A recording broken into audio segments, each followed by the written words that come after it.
Acceleration. सबसे पहले मैं जान लें एक्चुअली में सेंट्रीफ्यूगल एक्सेलरेशन होता क्या है। हमने आपको बताया था जब कोई बॉडी सर्कुलर पाथ पर मूव करती है तो उसके सर्कुलर पाथ के हर एक पॉइंट पर स्पीड तो कांस्टेंट रहती है, बट वेलोसिटी हर पॉइंट पर क्या होती है, चेंज होती है ड्यू टू डायरेक्शन। ठीक है ना, किसकी वजह से, डायरेक्शन की वजह से। क्यों? क्योंकि हर एक पॉइंट पर डायरेक्शन चेंज हो जाती है। सपोज कोई बॉडी है इस सर्कुलर पाथ पर यानी r रेडियस के सर्कुलर पाथ पर कांस्टेंट स्पीड v से रोटेट होती है या मूव करती है। At point A the velocity will be of this particle v1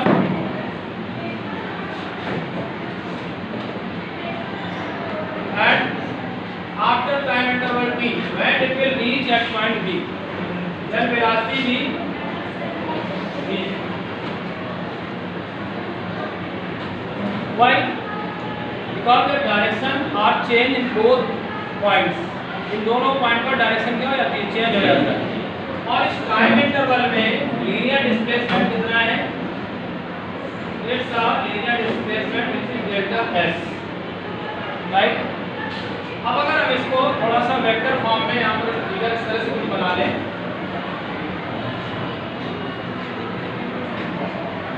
it is v1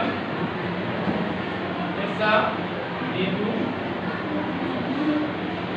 and it will be delta v which is equal to v2 minus v1, right? Angle this also is normal, this delta theta, so this also be delta theta. All of us know that velocity at point A is v1, velocity at point B is v2, so mod of v1 and mod of v2 will be equal because the speed of each point are same. क्यों? क्योंकि हर point पर speed क्या है, same है। So we get idea because mod of v1 is equal to mod of v2 is equal to v2, right? After that in triangles, which are triangle AOB and triangle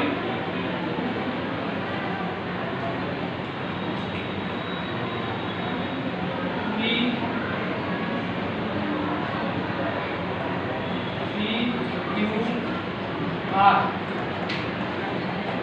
और RQP ठीक है, PQR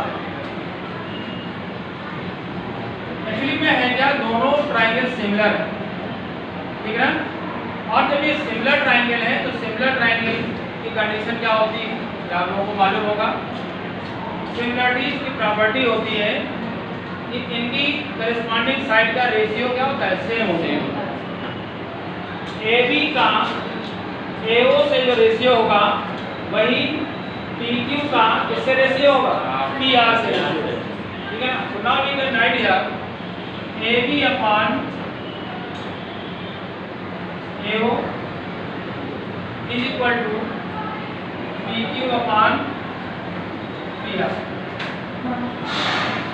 But AB is equal to how much? Delta S. So we write here delta S upon AO is R, right? Is equal to PQ is delta V upon PR is V1, right? Mod of V1 is equal to V, so we can write here delta S upon R is equal to delta V upon V. After that we will do here or divide here delta T to both sides. हम delta T से इस equation को दोनों side में क्या कर देंगे, divide कर देंगे। Dividing both side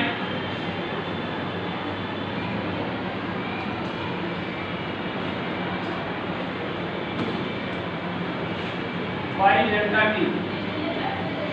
So we will get that delta S upon delta t into r is equal to delta v upon delta t into v. Clear? All of us know that delta S upon delta t. What is this? It is a linear velocity, or we can say rate of change of linear displacement. So linear rate of change of linear displacement be denoted by linear velocity v. So like here v upon r is equal to delta v upon delta t, rate of change of linear velocity is called linear acceleration. ठीक है ना? क्या होगा? ये क्या हो गया? Acceleration a upon b. हमें फाइंड क्या करना है? एक्सेलरेशन फाइंड करना है. कौन सा acceleration? Centripetal acceleration. So this acceleration a equal to v square upon r. It's the formula for the centripetal acceleration, right? ये क्या हो गया? सेंट्रीपिटल एक्सेलरेशन का फॉर्मूला हो गया. अब इसमें हम रिलेशन पढ़ चुके हैं, जैसे इसके बीच में लीनियर वेलोसिटी और एंगुलर वेलोसिटी के बीच में. So we can write here because all of us know that v is equal to r omega. So in place of v we put the value of v. So it will be centripetal acceleration a is equal to r square omega square upon r. So there will be a is equal to r omega square. It's a centripetal acceleration in the term of angular velocity. ये centripetal acceleration किसके term में हो गया? Angular velocity के term में हो गया. After that, we have read it already because omega is equal to 2 pi upon t. So centripetal acceleration a is equal to be 2 pi upon t a whole square into r. So it will be 4 pi square r upon t square.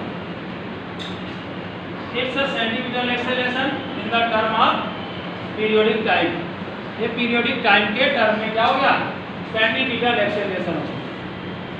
Again, we have read already because omega is equal to 2 pi n, where n is the frequency.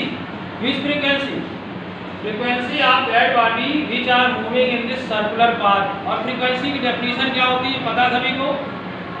Frequency की definition होती है कोई भी body हो, कोई भी particle हो,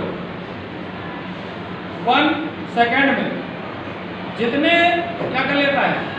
cycle complete कर लेता है, उसको हम क्या बोलते हैं? फ्रीक्वेंसी. नंबर ऑफ रिवोल्यूशन पर यूनिट टाइम और नंबर ऑफ फ्रीक्वेंसी पर यूनिट टाइम और नंबर ऑफ वाइब्रेशंस पर unit time is called the frequency of that body. ठीक है? सो centripetal acceleration in the term of frequency a is equal to v, where the given r is equal to a equal to r omega square. In place of omega we will write there 2 pi n whole square. So it will be a is equal to 4 pi square n square upon r. These are the formulas of the centripetal acceleration. और एक centripetal acceleration समझ में आया क्या है? ठीक है. ये के लिए हमने क्या बनाया? वेक्टर डायग्राम बनाया है. किसका? इसका. ठीक है. इसलिए सेंट्रीपिटल एक्सेलरेशन का फॉर्मूला डिराइव करने. ओके.